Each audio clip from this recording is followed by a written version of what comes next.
Avez-vous du mal à faire du tri ou à vous séparer de vos affaires? Alors moi-même, avant de partir sur ma vie nomade il y a 4 ans, j'ai dû me délester de toutes mes affaires, absolument toutes. Et je faisais le choix d'une nouvelle vie où mes meubles et mes objets familiers n'avaient absolument plus leur place. Alors, faire le vide de tous mes biens matériels a été une vraie étape de transformation, pas toujours simple à vivre, mais vraiment riche d'enseignements. Donc restez avec moi, c'est ce dont je vais vous parler aujourd'hui dans ce nouvel épisode de podcast.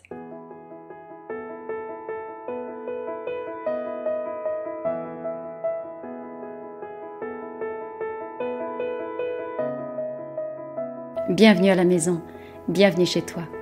Je suis tellement heureuse de t'accueillir ici dans cet espace, ce podcast qui vient mettre de l'énergie dans ta maison et dans ta vie. Je suis Valérie Fayolle, experte en Feng Shui de l'habitat, et j'ai à cœur de te partager chaque semaine tous mes conseils pour faire de ta maison un havre de paix et de vitalité. J'espère que tu trouveras ici des réponses à tes questions, des solutions, de l'inspiration aussi, et tellement plus encore. Bonjour à tous et bienvenue dans ce nouvel épisode. Alors, aujourd'hui, je vais continuer de vous parler de ma vie nomade. La semaine dernière, je vous ai raconté pourquoi ce mode de vie m'avait appelé il y a 4 ans et vous êtes très nombreux à avoir suivi et à avoir écouté cet épisode.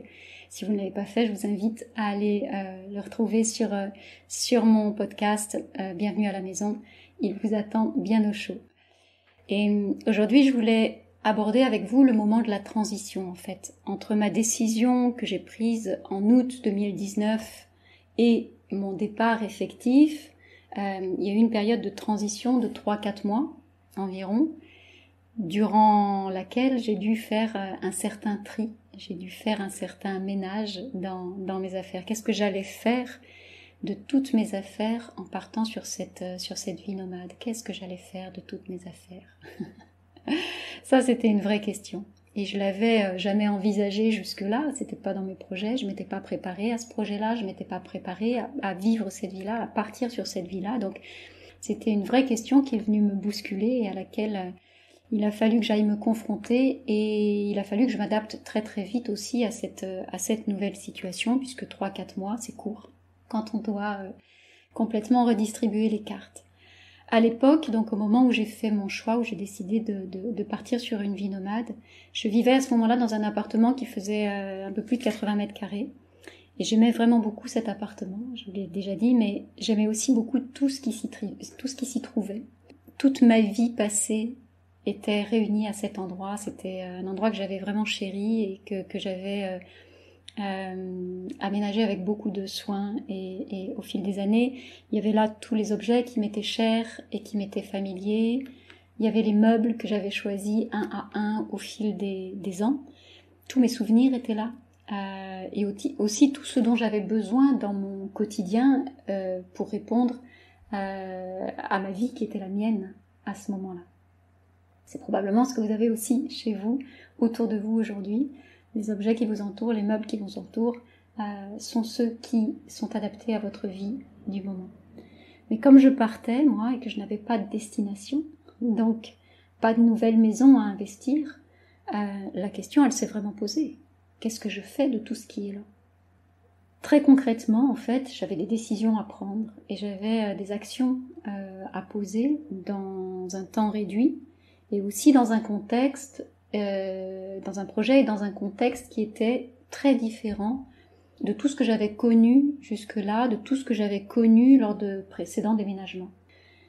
J'avais pas de point B, j'avais pas d'endroit où emmener mes affaires. Et donc ça a été tout un processus de réflexion et de questionnement pour moi, là aussi, qui s'est vraiment manifesté pendant toute cette période, pendant ces 3 ou 4 mois de transition.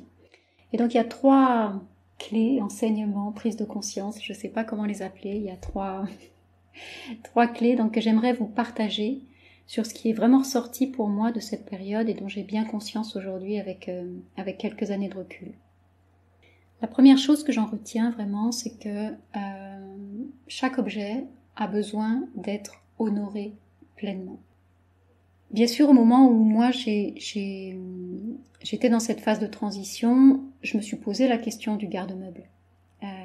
C'était aussi la solution ou qui m'était soufflée par tous les gens de mon entourage, tous mes proches qui me trouvaient déjà un peu dingue, mais me délester de mes affaires, c'était encore plus dingue. Donc le garde-meuble s'imposait presque pour tous les gens qui étaient autour de moi.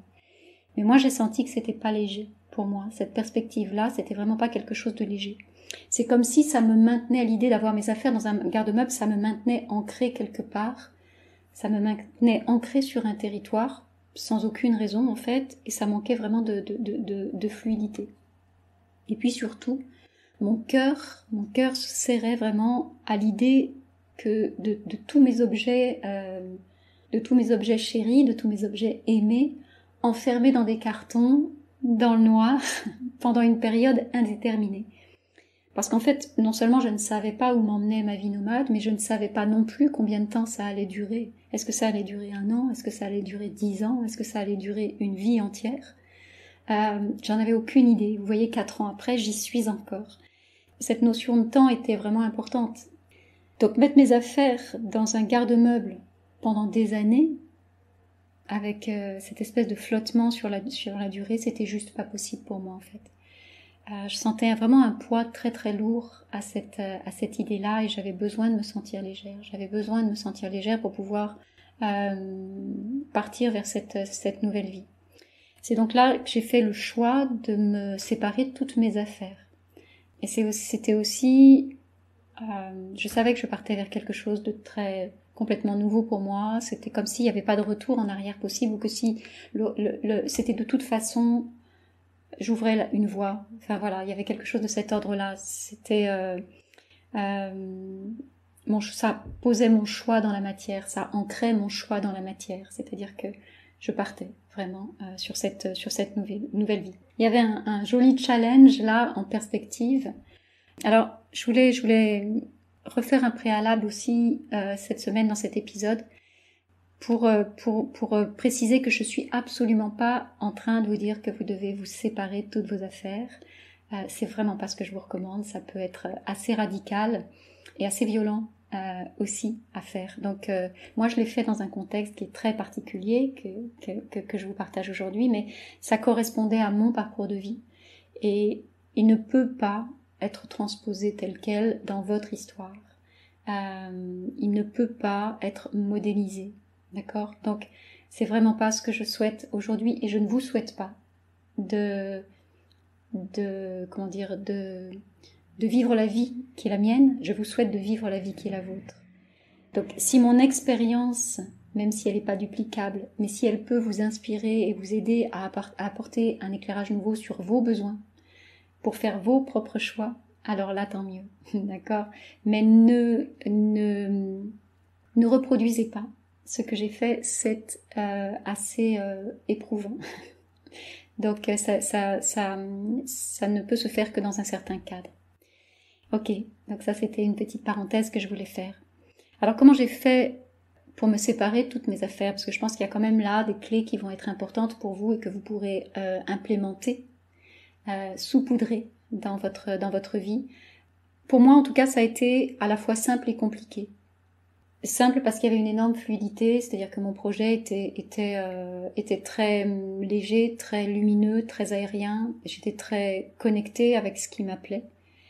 Donc il y avait comme une forme d'évidence. Et en même temps, c'est pas simple, effectivement, d'aller se détacher de tous ces objets qui font notre vie. Mais à chaque fois que j'avais du mal à me séparer d'un objet, quand j'étais hésitante, je me posais toujours deux questions. La première, c'est que je me demandais comment ce serait de retrouver cet objet-là dans 10 ans, si j'ouvrais un carton ici ou à l'autre bout du monde. Est-ce que ça allait me mettre en joie? Ou bien est-ce que ça allait me peser? Est-ce que ça allait me plonger dans une nostalgie encombrante en fait? Ça, c'était vraiment la première question que je me posais pour savoir si cet objet restait dans ma vie ou pas. Et la deuxième question, c'est je me demandais si cet objet avait sa place dans ma nouvelle vie.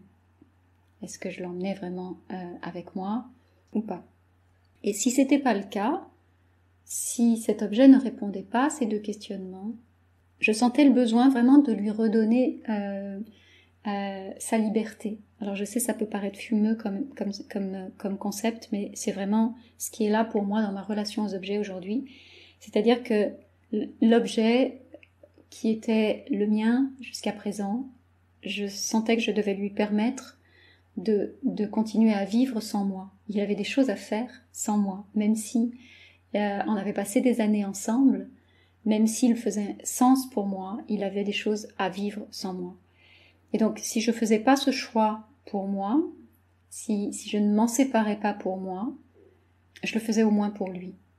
Je le faisais au moins pour l'objet. Pour qu'il puisse... Les objets, en fait, ils ont une fonction. Les objets, ils ont une fonction utilitaire ou sentimentale. Mais ils ont besoin de servir. Ils sont faits pour ça.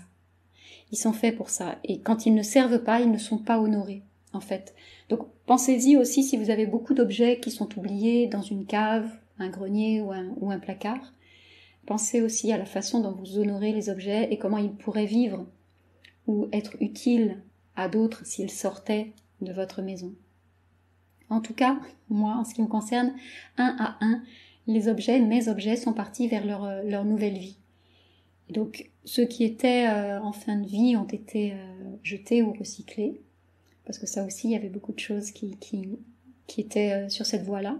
J'en ai vendu certains, et j'ai beaucoup donné. J'ai beaucoup donné aussi mes affaires, alors à des associations, mais aussi à des proches ou à des amis. Et ce qui est très joli, et que j'avais pas vu venir, j'avais pas anticipé, mais que j'adore aujourd'hui, c'est que quand je vais chez certains de mes amis, quand je retrouve certains de mes amis que parfois j'ai pas vus pendant des mois ou des années, je vais chez eux et je retrouve certains de mes objets et et j'ai complètement oublié qu'ils étaient là. C'est-à-dire que moi je me souviens plus qui est parti avec quoi dans ma maison. Parfois c'est un livre, parfois c'est un disque, parfois c'est un bibelot, parfois c'est un tableau, parfois c'est un meuble. Mais j'entre dans la maison de mes amis et il y a un petit peu de moi à chaque endroit.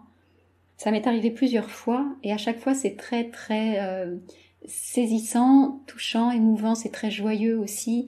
C'est vraiment un moment que j'adore, c'est quelque chose qui est très... où je m'émerveille moi-même de voir effectivement que mes objets ont continué à vivre, qu'ils sont honorés, qu'ils font du bien, qu'ils ont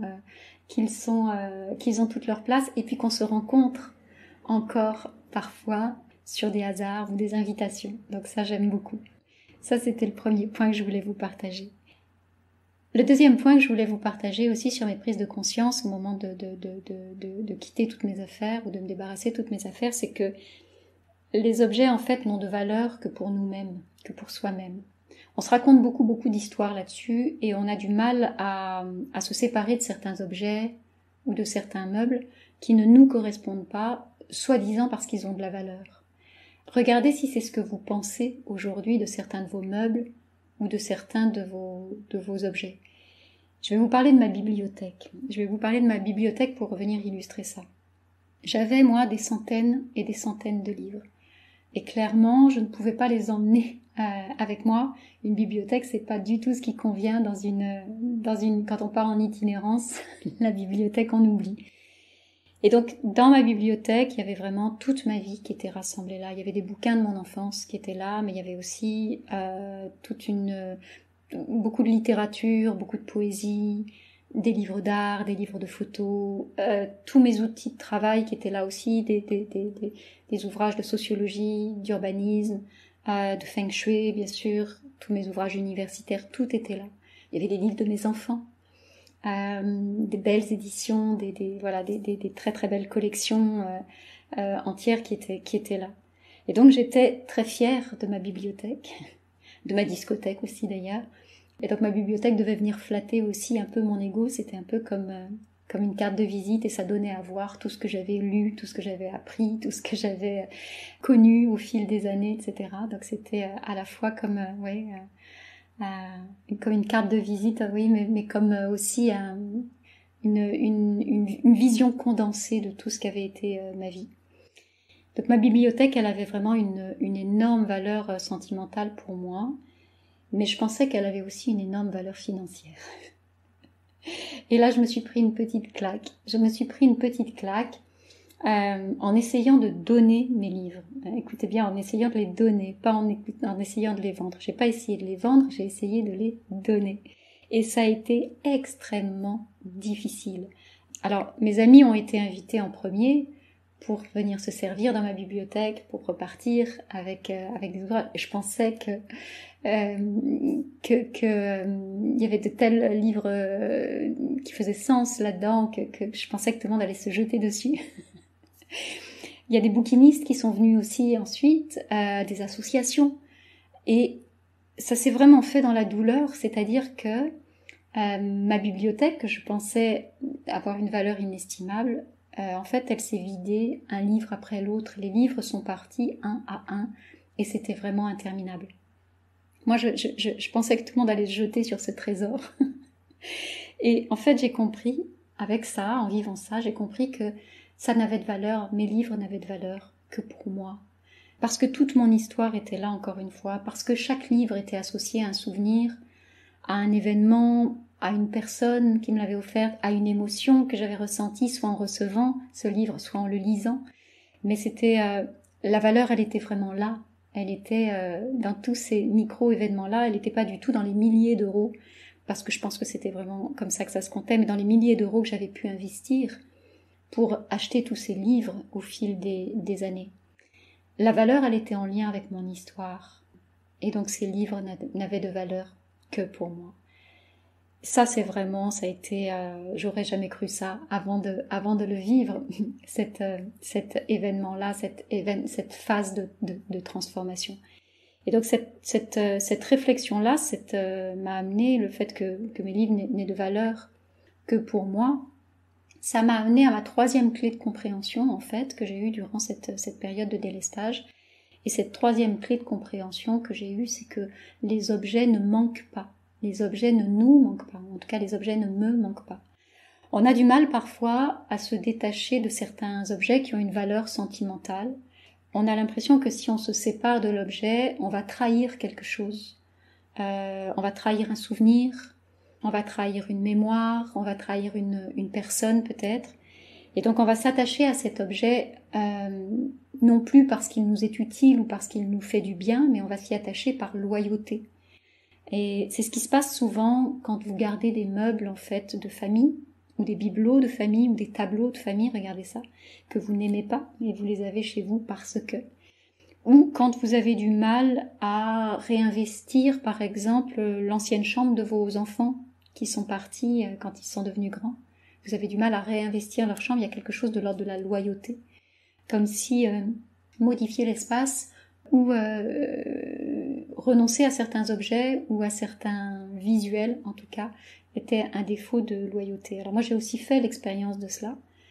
Et je me suis là séparée, en fait, de tous ces objets pour lesquels j'éprouvais de l'attachement. Tous ces objets auxquels je tenais énormément.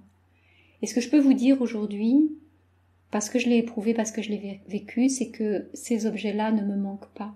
Ils ne me manquent jamais. Et ça, je ne pouvais pas le savoir avant de l'expérimenter, avant de le vivre. Mon mental n'aurait pas pu l'envisager, il n'aurait pas pu le valider. Mais se séparer de l'objet, se séparer des objets, en fait, ne nous coupe pas des souvenirs qui y sont associés. J'ai même envie de dire que c'est bien au contraire, d'ailleurs. Avant, j'avais besoin de l'objet pour activer certains souvenirs. C'est un mécanisme inconscient. Et en fait, quand je baignais, j'étais dans mon appartement, je baignais quotidiennement dans un univers qui me ramenait en permanence vers mon passé, et donc vers toute la charge émotionnelle qui allait avec, que ce soit une charge émotionnelle agréable ou moins agréable. Mais il y avait, voilà, le fait d'évoluer dans un environnement qui nous ramène sans arrêt à des souvenirs, à des émotions. Il y a des choses qui s'activent à l'intérieur de nous, et j'ai envie de dire malgré nous. Aujourd'hui, le fait de ne plus avoir ces objets du connu ou ces objets du passé autour de moi, ça fait que je vais chercher dans mes souvenirs beaucoup plus en conscience, et je choisis les souvenirs que je veux activer à tel ou tel moment. Alors mon subconscient, mon inconscient continue bien sûr de faire, de prendre le lead souvent, mais il y a quand même un espace où je vais activer les souvenirs que je veux. Et donc il me suffit en fait de penser à un objet, ou de penser à un événement, ou de penser à une personne pour ressentir immédiatement les émotions associées, et j'ai plus besoin que l'objet soit là. L'autre jour, j'avais comme ça une pensée, je ne sais pas pourquoi j'ai pensé à ça, mais ça m'est venu. C'est un objet que j'ai pas vu depuis très très longtemps, mais j'ai repensé au doudou que j'avais quand j'étais toute petite. C'était un lapin en peluche qui était tout défraîchi et que je traînais toujours par une oreille et un peu sale, un peu usé, un peu élimé. Mais j'ai pas besoin d'avoir cet objet-là avec moi, j'ai pas besoin de l'avoir là sous mes yeux, j'ai pas besoin de savoir où il est en fait aujourd'hui. J'ai juste besoin d'aller me connecter au souvenir de cet objet-là pour que il y ait des émotions associées qui viennent se manifester. Et donc vraiment, ça a été un enseignement phénoménal pour moi aussi et que j'avais envie de vous partager aujourd'hui. Mais se séparer de l'objet ne nous coupe pas du souvenir ni des personnes que l'on a aimées. Et c'est ce dont on a peur souvent quand on est dans un attachement aux objets, quand on est dans un attachement à tout ce qui nous entoure. Et le souvenir, en fait, il est ancré à l'intérieur de nous. Quelle que soit la façon dont l'environnement évolue, en fait, même si l'objet disparaît, l'émotion, elle reste. Le souvenir, il reste. Et ça, c'est extrêmement, extrêmement précieux. Je ne sais pas comment ça résonne pour vous, mais j'espère que ça a de la valeur, en tout cas ce que je vous partage. Et voilà mes amis, ce que je voulais vous livrer aujourd'hui, vous délivrer aujourd'hui sur cette période de transition qui a été ces 3 mois durant lesquels je suis passée d'une vie sédentaire dans mon appartement de 80 mètres carrés à une vie nomade avec presque plus rien. J'ai quitté cet appartement avec très très peu de choses. Et je crois que mes affaires pouvaient tenir dans 2 mètres cubes à peu près, voilà, pas plus. Quelques vêtements, mes affaires de travail principalement. Et puis les photos, mes photos des enfants, oui, de quand ils étaient petits, ça j'ai gardé. Et une boîte, on va dire un carton uniquement, avec quelques objets que j'ai sélectionnés vraiment voilà, avec une attention très très singulière. Mais encore une fois, très très très peu de choses qui m'accompagnent aujourd'hui.